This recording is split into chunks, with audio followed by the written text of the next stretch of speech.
A very good day to all traders. This is Rain, founder of Forex Academy Private Limited. So on dollar yen, we are looking at a bearish movement followed by a retracement back to the previous high price over here. Head down to the 4-hour chart. This is what we have.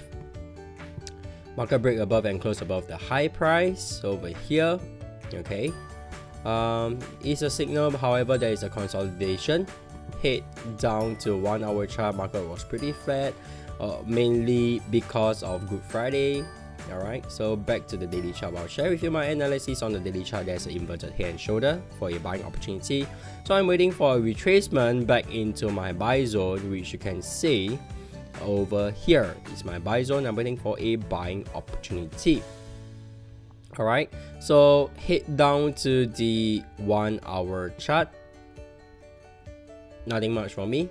Alright, so I'm waiting for a retracement into this range 111.71 and 111.64 price. That's all I have for you today. And if you'd like to see the development of this trade, join us for our Facebook Live session on this Wednesday at 6:08 Singapore time on our Facebook, www.facebook.com/forexhurry.org. With that, remember always plan your trade and share your plan, and I will see you soon on the next video.